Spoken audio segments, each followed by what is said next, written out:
bikin dokter diet bangkrut. Welcome to teman jalan. Buat nemenin kalian di jalan. Kalian pernah gak sih diet, terus kalian tuh ngerasa kayak ini diet ini cocok nih buat aku, tapi kalian takut yang kalian lakuin tuh salah apa bener. Jadi kalian nanya ke ahlinya. Pas nanya ke ahlinya kok sama ahlinya disalah-salahin, padahal kalian suka dan kalian ngerasa badan kalian sehat. Ini yang dirasain ibu itu. MIDS karena udah nutup klinik penurun berat badan. Wow. Mana menurutmu? No. Bahkan belum tahu ceritanya Initial judgment no. Ya, oke. Aku wanita 47 tahun, kehilangan pekerjaanku dan juga asuransi. Penghasilanku yang hampir gak cukup buat bertahan hidup. Aku mulai rutin pergi ke klinik kesehatan murah yang dikelola oleh pemerintah. Aku adalah salah satu orang yang bertubuh besar, seriusan. Aku perlu nurunin berat badanku sekitar 120 kg. What? Aku pun memutuskan buat berubah dan berhasil menurunkan 30 kg dalam 4 bulan pertama. Wih, banyak banget ya. Hampir 10 kilo per bulan, 2 kilo per minggu. Tapi untuk orang yang super obes 20 kilo per minggu, 120 2 kilo per 2 kilo per minggu. Ya masih masuk akal, persentase kan? Iya. 0,5%. Dalam hal ini, aku pun membuat perjanjian dengan klinik. Mereka senang banget dengan penurunan berat badanku. Aku tanya beberapa hal tentang dietku, tapi aku dikasih rujukan agar aku bisa bicara langsung dengan ahli gizi. Perjanjiannya ini dilakukan di klinik penurun berat badan di seluruh kota. Mereka udah bekerja sama dengan pemerintah untuk menawarkan diskon sebagai upaya untuk mencegah penyakit serius yang disebabkan oleh obesitas. Aku udah ngisi semua dokumen dalam 1 menit dan ditunjukkan ke kantor tempat mereka mengambil fotoku, meskipun aku merasa keberatan. Aku masih berpikir kalau aku akan bertemu dengan seorang ahli gizi. Namun aku benar-benar kaget waktu ngelihat siapa yang datang.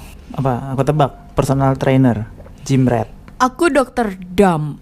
Kamu tahu, operasi gastrektomi bukanlah obat ajaib yang bisa nurunin berat badan. Aku jawab, hah?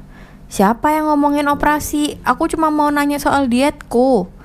Dokternya jawab, dietmu jelas gak berhasil. Ya, atau paling gak kamu gak akan bisa jadi ukuran yang kamu mau.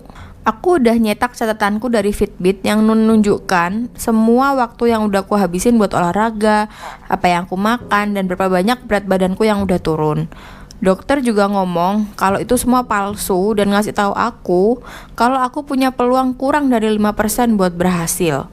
Dan semakin cepat aku menerimanya bahwa aku harus dioperasi, semakin baik nanti hasilnya. Dia ngasih aku nasihat-nasihat tanpa sekalipun ngangkat HP-nya. Dia bilang aku sebagai pecandu makanan dan bertanya obat apa yang aku minum.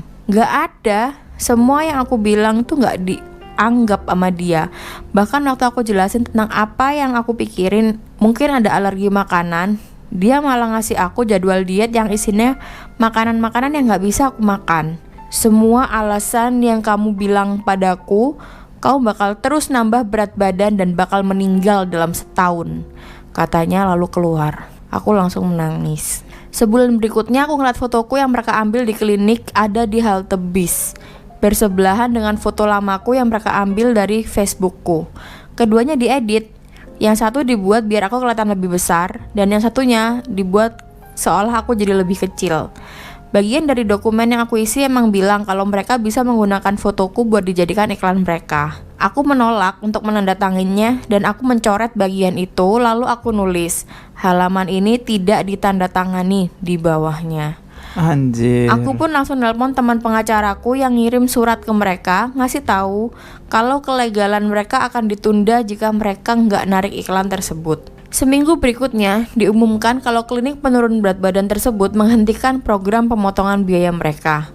Aku dapat surat dari klinik yang murah kalau mereka nggak lagi akan memberikanku perawatan kesehatan karena ya kita tahulah karena tindakan balas dendamku terhadap dokter Dam.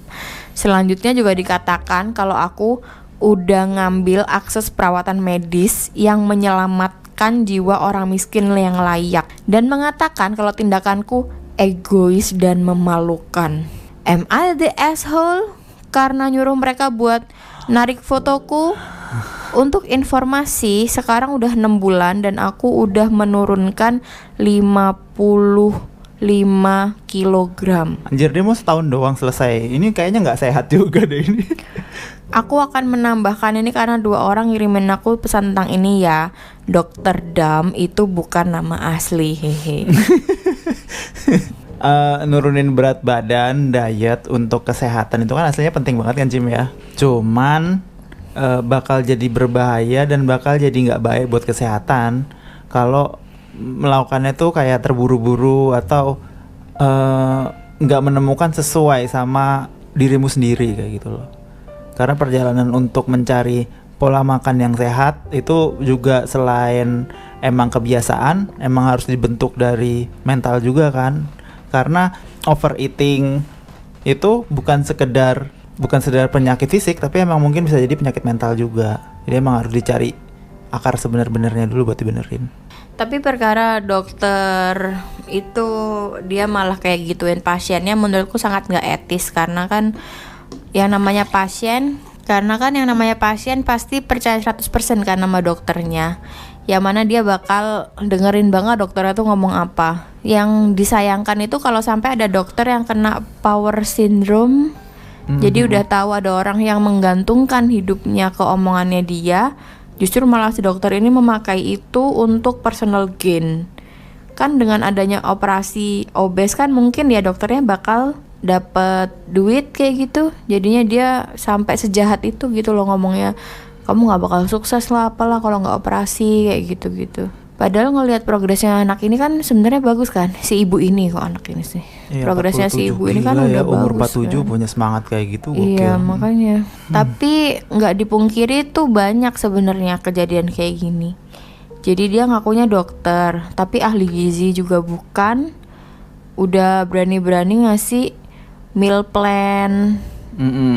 Dan yang mana meal plan-nya itu juga nggak personalized ke satu pasien, tapi benar-benar meal plan yang sengaja sekedar low calorie aja gitu iya, loh. Kayak dibikin kayak minimalnya orang-orang itu apa BMR-nya berapa? Iya, kayak BMR dia berapa dikasih segitu tuh pun nggak yang segitu sih sebenarnya. Lebih kayak misalnya dibilangin biasanya makan seberapa, berarti sekarang makan seperempatnya atau setengahnya kayak gitu-gitu karena saking nggak maunya dia bikinin personalized meal plan gitu. Kalau aku sih lebih percaya sama dokter ahli gizi yang bisa ngasih personalized gitu. Jadi dicari tahu ini orang emang ada kelainan di apanya atau dia cocoknya mungkin makan apa. Kayak ditanya atau misalnya nggak kamu respon makan gara-gara kenapa, misalnya overeating gara-gara apa, mungkin harus dirujuk kemana kan kayak gitu kan. Nggak, maksudnya kalaupun nggak sampai sedetil Iya, itu at least harus diketahui dulu pasiennya ini bisa makan apa, nggak bisa makan apa, terus dia tuh kayak respon sama daging merah ataukah daging unggas atau harus ikan kayak gitu kan tiap orang beda-beda.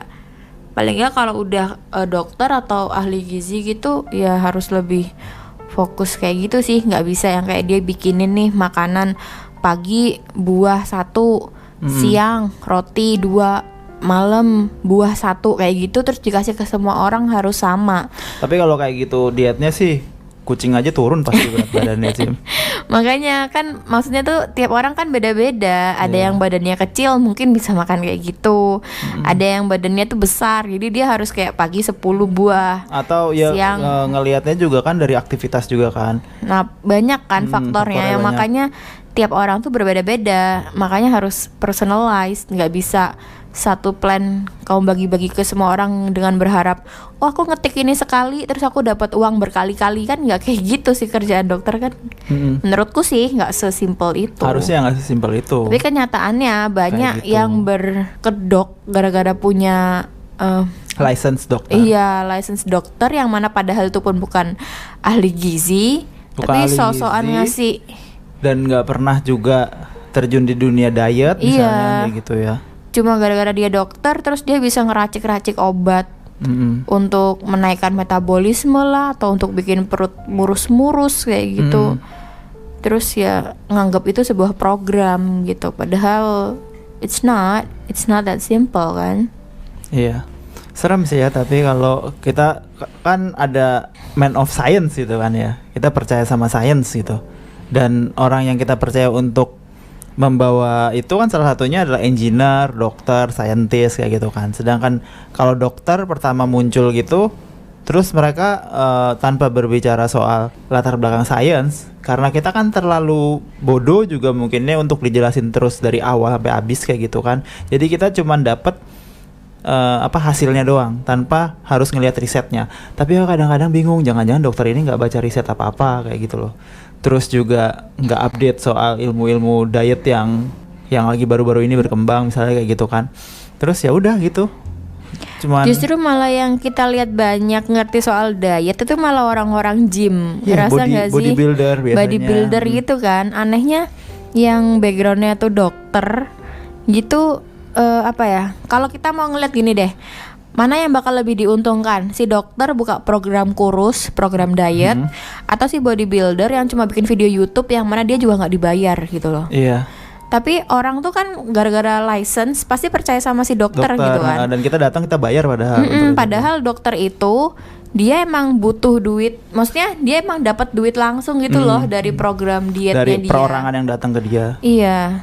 Sedangkan si YouTuber Jimbro sini, iya. si YouTubernya ini kan enggak gitu loh. Jadi sebenarnya kalau mau dilihat mana yang paling ada modus, kan yang paling modus malah si dokternya enggak sih? Iya benar. Karena dia yang paling diuntungkan kan. Kalau kerasanya kayak gimana ya, kayak dokter-dokter itu pun nggak ngasih keyakinan apa-apa ke kita, karena mereka tuh udah berlindung di balik kedok MD atau dokter kayak gitu kan. Sedangkan kalau Jimbro ini, mereka tuh nggak bisa ngomong sembarangan karena mereka nggak punya gelar MD atau dokter. Jadi setiap mereka ngomong itu selalu di-cited sama paper-paper, dan selalu kadang-kadang dia ngasih tahu dari juga penelitian yang sebelumnya. Penelitian sebelumnya, dan yang dia emang juga, para saintis sendiri yang melakukan gitu, bukan orang sembarangan. Makanya mereka harus ngutip dari para penelitian yang udah ada kan, yang udah terbukti. Jadi nggak boleh sembarangan. Sedangkan ada dua nih. Yang satu yang tadi tuh yang kita bilang orang gym, tapi dia ngambil semua program dia itu dari penelitian dari saintis yang ada sebelumnya. Jadi mereka nggak pernah berani ngeluarin fakta-fakta dari mereka sendiri gitu loh. Nggak berani ngomong, oh protein lebih bagus dari lemak atau apa gitu. Mereka pasti ngomongnya menurut paper ini itu gini kayak gitu kan. Mereka beraninya gitu. Nah kebalikannya sama dokter. Dokter gara-gara dia emang udah punya license sebagai dokter, jadi banyak yang udah berani ngomong misalnya kayak fakta ini lebih baik daripada ini, jadi harusnya ininya dikit-dikit atau ininya banyak kayak gitu.